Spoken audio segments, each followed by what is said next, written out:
Hello, everybody.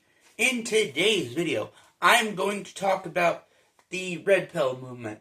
Now, I could talk about the blue pill movement, but that's been a dead horse since 2020. Okay? People have been talking about the blue pill movement for years and years and years and years and years.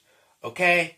Like, it's not like all of a sudden, now, we're going to talk about the blue pill movement. No, we're going to talk about the red pill movement. And how the red pill movement, as the title of the video suggests, how the red pill movement basically is just the Fight Club, but modern day, in other words. I will title the video probably a bit differently, but, yeah. If you didn't know, Fight Club is a movie. Ironically, I believe it came out in 1999, which is the same year that the Matrix movie came out. And here's the thing. When the Matrix movie came out, in that same year, three movements formed. Well, three movements would eventually form.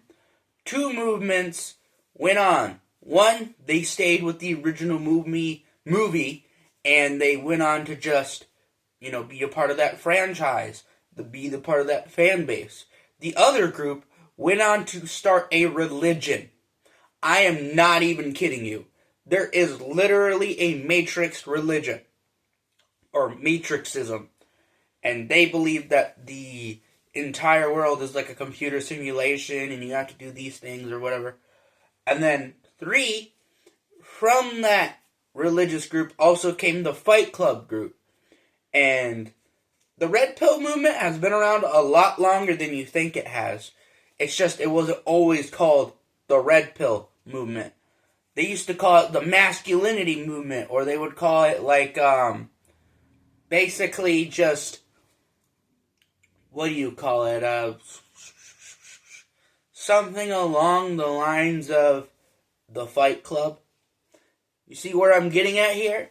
Basically, that movement, that Fight Club movement, they started intermixing with the Matrix movement, the religious one, by the way, not necessarily the community, although that did happen too.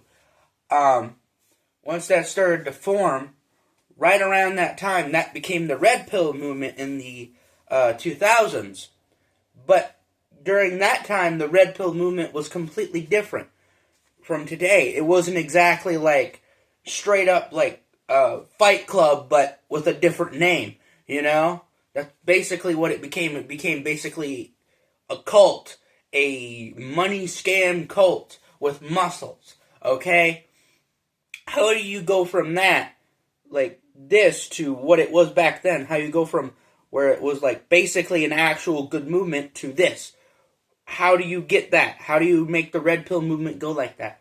Well, for many, many years, there are some people that are just like, because they were never taught how to be kind to others, or how to learn the fact that they might not always get their way, or say, for example, they think they're being oppressed, or they think they're in the lower house, so to speak, or the long house, as they also call it. They think that there's this long house, which doesn't really exist. It's like, yes, there are issues with men and women. I get that. But the long house theory, the long house belief, it's mostly just a way to get you into the red pill movement. It's not even really a actual thing really going on. But people really do believe in that stuff. And I'm not going to really explain it too much, either than do your research, because it's its own rabbit hole, is what I'm saying. Anyway, back onto topic. Well, this movie got really, really popular within that movement. But if you know anything about Fight Club, this movie is about a guy who works a job, is very exhausted all the time, has hasn't got a good life ahead of him. And then he meets this guy. And this guy is like, he's like a pimp, kind of. And he gets him into this movement. And then this becomes this fight club or whatever. And he becomes like this big, really successful guy or whatever. But that's the first half of the movie. What they usually don't talk about is the second half. And that second half is where he starts to realize that that second guy, spoilers, or not necessarily spoilers, but spoilers if you've ever watched the movie, turns out guy has multiple personality disorder or some form of schizophrenia or something, because that other guy that helped him was actually him. Alright? And his fight club is actually a cult. So, yeah. And they blow up a credit card company in the end. Oh, and he also shot himself. But still. And somehow survived. But anyway, basically, that movie became so associated from that red pill movement that people started leaving that movement because it wasn't really a part of the Matrix anymore. Yeah, they had Matrix elements like, oh, join us, join the red pill movement for the Matrix thing. We are living in a simulation. That must mean you must be in our fight club. You must act like 12-year-olds. You must act like big brutes. You must show them power. You must show that men are the superior group compared to women. We need tradition. We need us losers to be understood. We are the better ones. We know better. We need to become not just any losers, but we need to become successful men. We need to become successful in everything. Become the red pill. Basically, that's their whole trick in there to get you invested. I'm obviously not a part of the red pill movement anymore. I really used to be. I thought I was being ignored. I thought I was getting that, what's the word?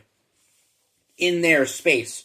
But the thing about the red pill movement prior to the 2020s, once you get to 2019 AD to be specific, that year, right around that time, the red pill movement was catching some stuff, but it wasn't really getting popular till Andrew Tate got involved during 2020. But back then, it didn't really kick off quite yet. And this red pill movement didn't really start going off into the mainstream until at least late of 2021. Right around that time, that's when 2022 came around, and red pill didn't just go mainstream. It became part of society and internet culture for a while. And during that time, this was the height of red pill. So back then, everything was either around or for or involved in red pill somehow. And then in 2023, the movement was still big. It's just, it was at its height still, you know? So it was kind of wearing off. And then 2024 came around, and then people started, like, it had a little bit more of a peak, but eventually it just plateaued like crazy.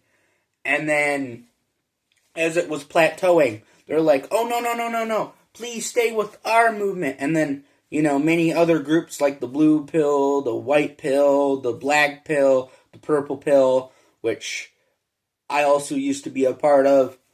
A lot of pill movements started to either get more popular or basically be a copycat.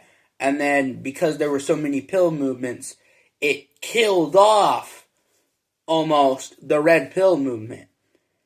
But in doing so, people started to realize that this red pill movement is a cult. And you know what is basically the 1990s equivalent of the red pill? That's right, the fucking Fight Club. I know I broke the first rule of Fight Club when you're not supposed to talk about Fight Club. But I did it anyway. Complain about it all you want, bro. And then 2005 happened, and that year, basically, rest in peace to the Red Pill movement, you know what I mean? 1999 to 2025, I guess. That's how that worked. Whatever. Anyway, that's just what that is. Anyway, so yeah, that Red Pill movement really did get in there. But yeah, don't fall for anything that is like, oh, do you feel lesser? Do you feel like you're the weakling? Come on, let's be a man. Join my group. Go from basically in their own words, they're going to basically say they're equivalent to, oh, you're in a rat cage? Then join my rat cage. You know? Like, that's what that is. Anyway, yeah, that's how basically the Red Pill movement is the cult of Fight Club. Alright? And it's not that hard to tell. And the Red Pill movement does get made a lot more fun of. Is something to get made fun of now. But back then, people really did take that kind of stuff seriously. And some people still kind of do. But, like, it's one of those things that you really shouldn't be a part of. Unless you're trying to expose it or something. You know, like you're a double agent of some sort. I don't know. But yeah. But I'm not going to really explain what the purple pill was. And too much either than basically it was just kind of a reverse, in a way, of the red pill. Where, unlike the blue pill, where it's just straight up accept wokeism and stuff like that, or accept modernism, purple pill was basically just, you're a successful man, you don't need to be successful anymore. You need to live your life in nowhere. You know, that was basically the whole purple pill movement for a while. Although it is constantly changing, so who knows what the red pill movement could become. It could become a good thing, you know? In a couple of decades, who knows? Maybe they'll wear off the longhouse stuff and become an actual good movement. But not a guarantee, given that the community is facing a lot of damage and stuff like that. And they probably will have, like, many years to recover. And once they do recover, yeah, they're not going to be the same as they once were. But who knows what they'll be like if they are still around, if they're still called the Red Pill Movement by that time. Anyway, yeah, I just wanted to talk about this because, I mean, it's a pretty obvious comparison. But still, that's all I got for today. And just remember, stay ugly.